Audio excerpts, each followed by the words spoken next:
lesson 3, and the chapter is Cell, the Unit of Life. In this video, I'm going to discuss about the structure of an eukaryotic cell. As you know, the difference between the prokaryotic cell and a eukaryotic cell. So here directly we can say that the eukaryotic cell is different from that of the prokaryotic cell with some basic differences apart from having the true membrane bound nucleus or not. Therefore, in this video or from this video, I am going to discuss about the various structures that is found in or outside of that of a eukaryotic cell. Now, the occurrence of this eukaryotic cell in the living kingdom. The eukaryotic cells, they are found from the kingdom Protista to the kingdom Animalia. That means the kingdom Protista that have members like diatoms, euglena, paramecium, slime molds, Entamoeba histolytica, etc. Then the kingdom fungi, which consist of yeast, rhizopus, saprolegnia, penicillium, etc. Then the plant kingdom, which comprises of all the plants including the algae, bryophytes, pteridophytes, the higher plants which are the angiosperms, and finally the Animalia. So these all categories or kingdoms of the living world, they are composed of the eukaryotic cell. So let's start with the structure of a eukaryotic cell. While discussing about the structure of a eukaryotic cell, so here let's come from the outer part of the cell, that is the envelope system of an eukaryotic cell. Generally, as in case of the prokaryotes also, you have found that the outer envelope, it is made up of cell wall and the cell membrane. And in today's class, I have intended to discuss only about the cell wall in details.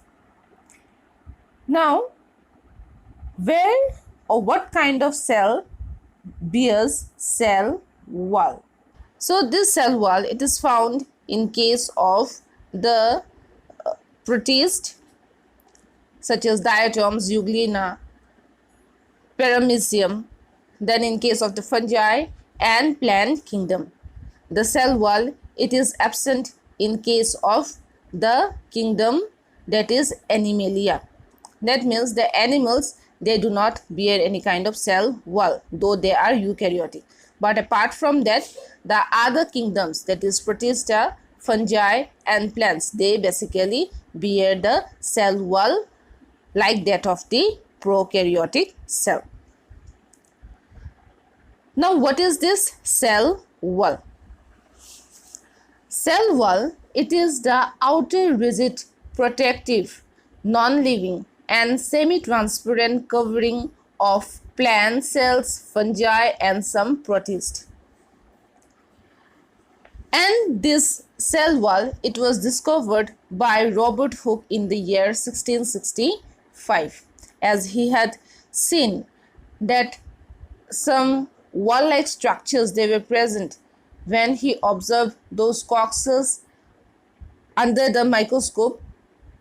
So those wall-like structures, they were the cell wall. Therefore, this cell wall, it is the outermost rigid and the protective non-living covering that some eukaryotic cells that bears, that is the plant cells, fungi and some protists. Now let's know some more facts about the cell wall. So the source of cell wall, from where the cell wall gets developed. The cell wall that is developed because of the secretion of the cytoplasm. Cytoplasm, it is present inside a cell, which is the living part of the cell. So while the formation of new cells or during the process of cell division, the cytoplasm, they secrete some materials, and those materials, they forms the cell wall. Therefore the source of cell wall is the cytoplasm. Then comes the thickness. The cell wall, it varies in thickness, where it ranges from 0.1 micron to 10 micrometer in different cells. Now let's come to the chemical composition of a cell wall. All cells, they are made up of biomolecules. That means these are the molecules which are responsible for forming a living cell. And this cell wall, this is also made up of such biomolecules. And in the chemical composition of a cell wall, there it mainly is made up of three parts. One is the matrix, then comes microfibrils, and comes the other ingredients which are required for the formation of a cell wall.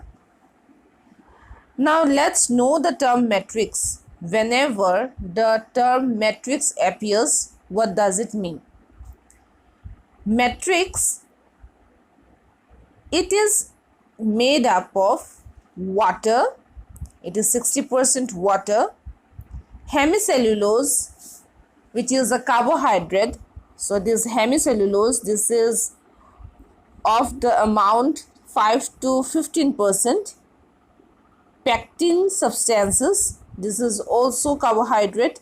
There the pectin, it is of 2 to 8%.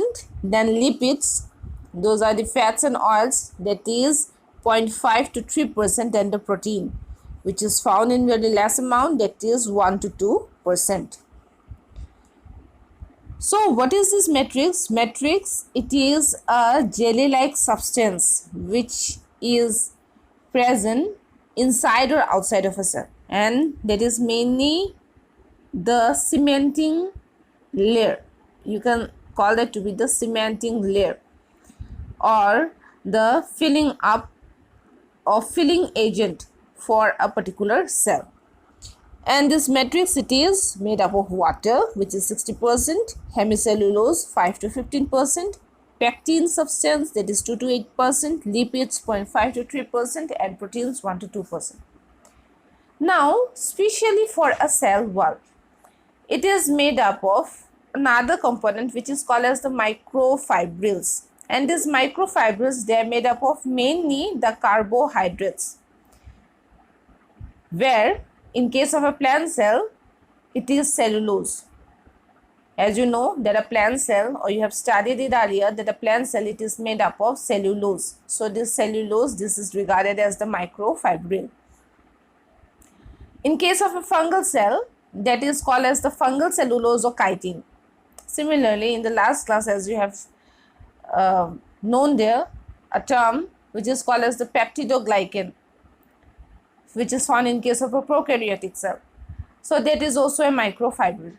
That means their whole substance together, it is called as the microfibril. And microfibril, that can be different for different types of cells which possess the cell wall. As for example, in case of a plant cell, it is the cellulose. In case of a fungal cell, that is the fungal cellulose. And in case of a bacteria, that is the peptidoglycan. So these are all carbohydrates in nature. Then apart from this microfibril, there are other ingredients.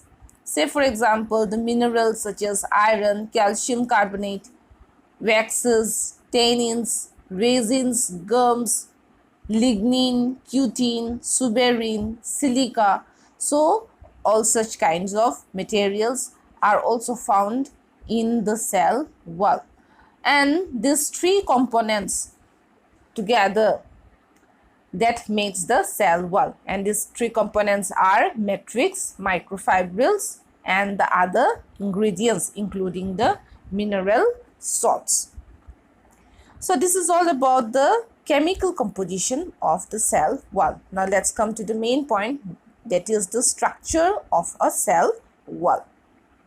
The cell wall, it comprises of 4 layers. So let's say what are the 4 layers of a plant cell wall. So here the plant cell wall, it is generally of 4 layers. So these are the middle lamella, the primary cell wall, the secondary cell wall, and in some cases of the plant cells there are the tertiary cell wall. So let's come to the middle lamella first.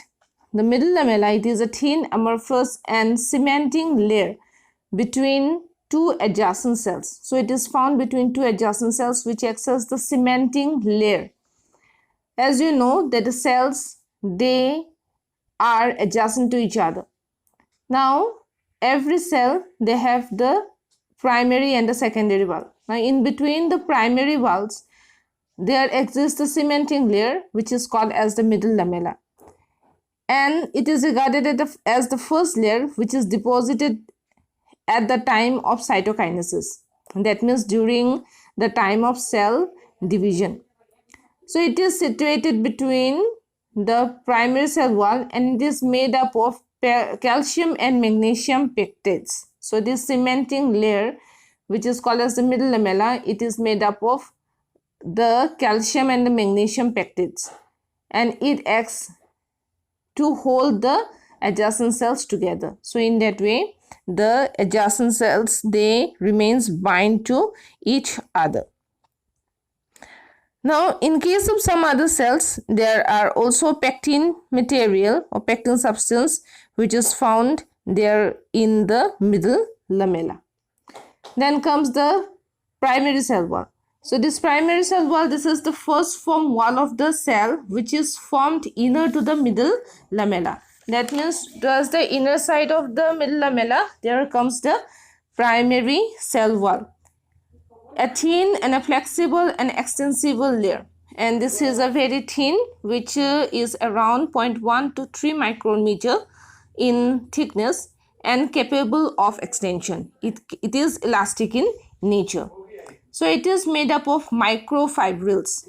As you know that the microfibrils that can differ from different cells. So in case of the plant cell, so these microfibril elements will be the cellulose, which is embedded in an amorphous gel-like structure, which is called as the matrix. So here we can say that the primary cell wall, it is mainly made up of matrix and the microfibrils, especially the cellulose. So therefore the plant cell wall, it is said to be made up of cellulose, and the fungal cell wall, it is said to be made up of fungal cellulose, or which is also called as the chitin. Now let's consider these diagrams for better understanding of the layers of the cell wall. So here you can see 2 diagrams. One is the longitudinal section of the cell wall, and another one, that is the transverse section of the cell wall, to which we simply call as the LS and the TS of the cell walls. So let's at first consider the TS of the cell wall. So here you can see 3 layers. So here 3 layers, it comprises of the middle lamella, primary cell wall, and the plasma membrane. So plasma membrane, that is the green colored layer which is towards the inner side, though it is not the part of the cell wall, but this is the second inner membrane in case of a cell.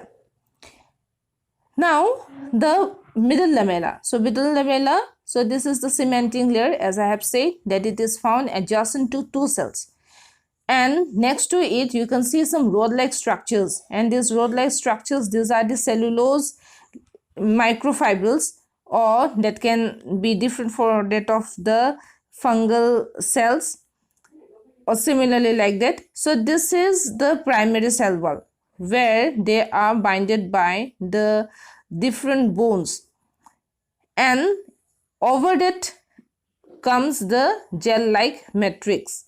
So this particular structure of the primary cell wall, it is made up of the matrix and the microfibrils. Here they are in the diagram, the rod-like structures, as you can see. So those are the cellulose material, which is a carbohydrate that makes the plant cell wall, and in the gaps there exists the matrix. And as you know, what is this matrix now? That is a jelly-like substance which is made up of 60% of water, hemicellulose, or that can be pectin, then lipids and the proteins.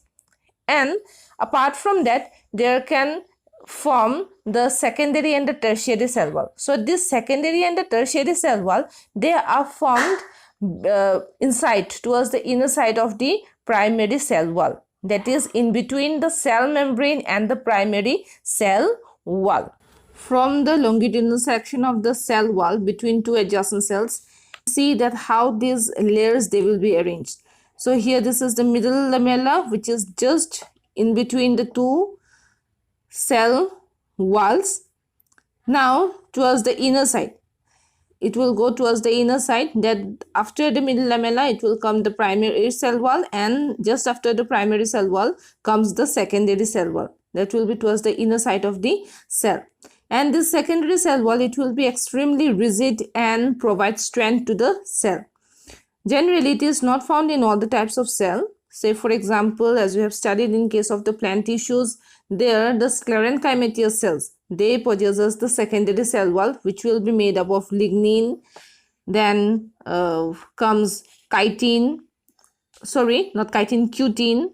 So these are the materials that generally makes the secondary cell wall more rigid, and it is found in case of those cells which are hard in structure, such as that of the fibers, sclerenchyma, etc. Now this secondary cell wall, based on the deposition of these substances, it consists of three layers, that is S1, that is towards the outer side, which will be next to the primary cell wall, then comes S2, which is the middle region, and then comes the S3. More thicker the secondary cell wall, the more thicker cell wall that the plant cell will bear, and as it grows thicker and thicker, that leads to the death of the plant cell. In that case, the plant cell that is called to be a dead cell. And as I have said, that it is made up of lignin, chitin, but along with that there are cellulose, hemicellulose are also present there. So these are the three layers that makes the cell wall, or that makes the outermost covering of a cell. And here basically I have discussed about the plant cell wall. Now let's come to an important term, which is called as the pits, which is related to the secondary cell wall. Pits, they are related to the secondary cell wall, where certain places of the secondary cell wall is not uniform, or it is not laid down uniform during the deposition of the materials which makes the secondary cell wall, such as the lignin, chitin, the hemicellulose, etc. And there remain some depressions, and these depressions, they are called as the pits. And in case of the gymnosperms, there the tracheids of the xylem, there the secondary cell wall partly hangs the pits, and for that particular region such pits are called as the bordered pits. Plasmodesmata. So this is another important term that is related with the cell wall. So let's see what is this plasmodesmata. So it is the interconnection between two adjacent cells through which movement of cytoplasmic material takes place in between the adjacent cells. Now there are certain gaps in between the two cells, and through which a interbridge is connected through the cell membrane, cytoplasm, and the endoplasmic reticulum between the adjacent cells. And this interconnection is called as plasmodesmata. And through this interconnection, the movement of the cytoplasmic materials, it takes place from one cell to the other. Now let's discuss about the functions of a cell wall. So the first function of a cell wall is that it gives shape and size to a cell. So as it forms the outer covering, so definitely that will help in maintaining the shape of a cell and giving an appropriate size to a cell. Then comes the next important point. So it is that it protects the protoplasm from mechanical injury. As you know that the protoplasm, that is the living part of a cell, so therefore this cell wall, it acts as a covering to protect the protoplasm where the functioning of a cell takes place. Therefore it needs to be prevented from mechanical injury. Then comes the third function, that is that it helps in the cell to cell interaction between adjacent cells. As you know that a single cell cannot exist in case of the multicellular organisms. In case of multicellular organisms, there needs to have interactions between each other for the proper functioning of the tissues or the proper functioning of the living body. So therefore this cell wall, they makes some connections, that is, for example, that is with the help of the plasmodesmata, where they have the cytoplasmic connections. So in that way it helps in cell to cell interaction between the adjacent cells in a tissue for the multicellular organisms. Now apart from that, the cell wall, it also helps to prevent the attacks of the pathogens such as viruses, bacteria, fungi, etc. Apart from that, that also plays a very important regulatory role on the passage of the materials into and outside the cell. Also, the cell wall prevents the bursting of a plant cell by inhibiting the excessive endosmosis. As you know that the plant cells, they undergoes the osmotic process. So in that way, the cell wall, it prevents the bursting of the plant cell by inhibiting excessive endosmosis. So here these are some functions of the cell wall. So in today's video, I have discussed about the structure and the function of the cell wall in case of the plant cell. Thank you.